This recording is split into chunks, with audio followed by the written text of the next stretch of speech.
आज जो धरना प्रदर्शन था ये उस बदनसीब वाक़या के खिलाफ था जो डॉक्टर फारूक अब्दुल्ला साहब पे हमला हुआ।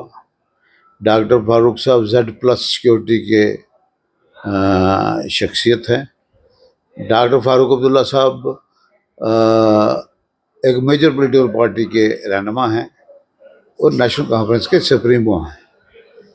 और जिस ढंग से उस बंदे ने डॉक्टर साहब को असैसिनेट करने के लिए हमला किया, उसकी हम कड़ी निंदा करते हैं।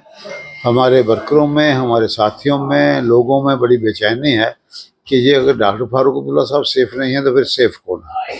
तो ये परमात्मा का हम लाख लाख शुक्र करते हैं कि उसकी वजह से फारूक अब्दुल्ला साहब बच गए। और जो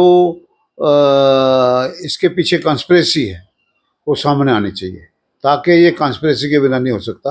और कॉन्स्पिरेसी लोगों के सामने आनी चाहिए कि नेशनल कॉन्फ्रेंस ने कौन सी ऐसा काम किया है या लीडरशिप ने कि उस पर आपको असैसिनेट करने की जरूरत पड़ गई। तो दूसरी बात ये है कॉन्स्पिरेसी सामने आए, और ये जो पुलिस की एब्सेंस थी वो एक बहुत बड़ा इशू है।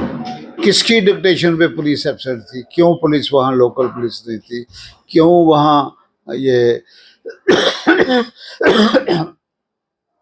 मुलजिम को थाने लेने के लिए भी पुलिस नहीं थी, आप अंदाजा लगाइए।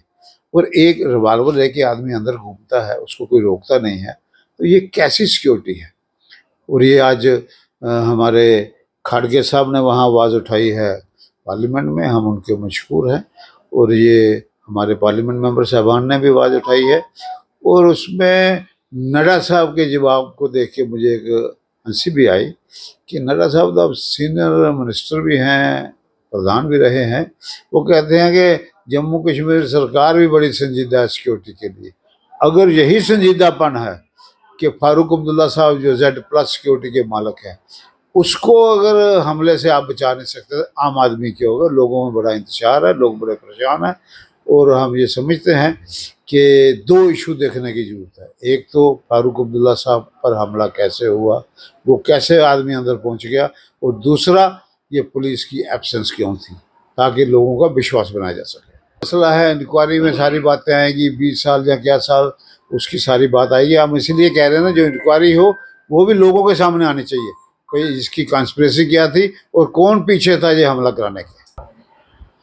नेचुरली उसकी वजह से ही होगा। अगर वो उस वक्त रिएक्ट नहीं करते तो शायद बदकिस्मती से कुछ और ही हुआ होता। मगर उन्होंने, लड़कों ने बड़ी होशियारी दिखाई, उनको भी हम अप्रिशिएट करते हैं।